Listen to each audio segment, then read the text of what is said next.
Isaiah now continues prophesying about Moab. The Moabites have been nearly destroyed by the Assyrian invasion, to the point that their people have almost been exterminated. In the last days, this appears to be applicable to America's west coast, especially California. Isaiah gives us 4 separate paragraphs in chapter 16, each one using a different voice. The first voice is that of Moab survivors pleading for help. The second is that of Zion answering them. The third is the Lord judging the situation. And the fourth voice is Isaiah's summing up things and giving a fresh prophecy. Let's look at that first voice, that of Moab survivors, using a few different translations. Send ye a lamb to the ruler of the land, from Selah in the wilderness unto the mount of the daughter of Zion. Again, this is the voice of the Moabite survivors, most of whom are women.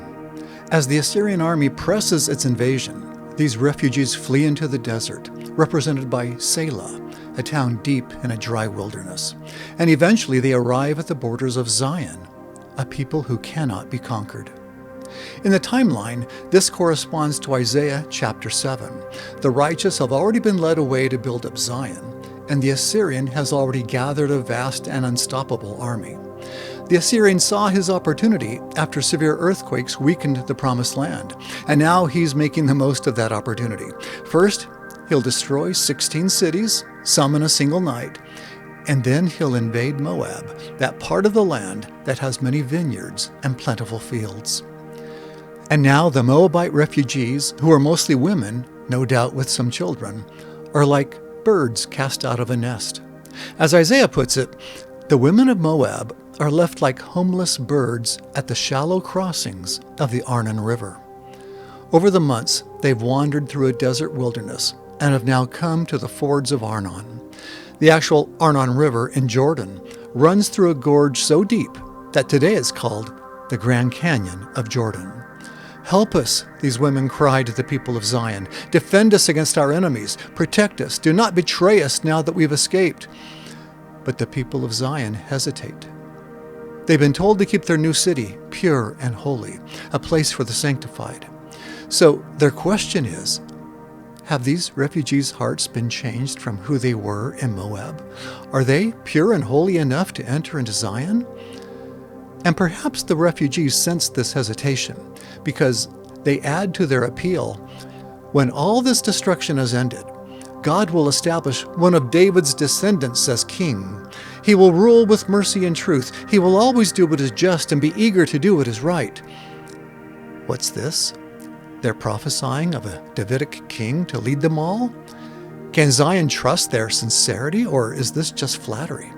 Have these people really been converted and prepared to dwell with the pure in heart in Zion? As we read in modern scripture, and the Lord called his people Zion because they were of one heart and one mind and dwelt in righteousness.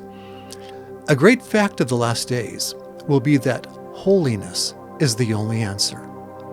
Holiness will be required to enter Zion, and Zion will be the only refuge from worldwide destruction. And now in a new paragraph, these people of Zion give their own answer.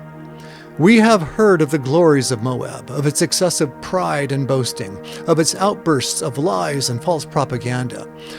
For this shall the Moabites be made to lament, and all have cause to bewail. They shall groan in utter dejection. Zion feels that the Moabites are suffering, not only because of the Assyrian invasion, but because of their own excessive pride and constant lies. They know the Moabites have lied both to themselves and to the world. They say that Moab's tendrils have spread north and trailed eastward into the wilderness. They say its shoots reached so far west that they crossed over the Dead Sea. In other words, Moab had grown so great that its influence has spread far and wide.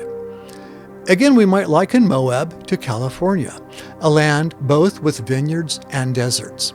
And we can even extend that metaphor to Moab's culture, which indeed spread its tendrils throughout the nation with its rich fruits and its deceptive lies. And now, sadly, they realize that these Moabites are even lying to God and his people. So Zion's decision is final. Moab may howl for Moab, but the people of Zion will keep their holy city holy. But of course, the story continues.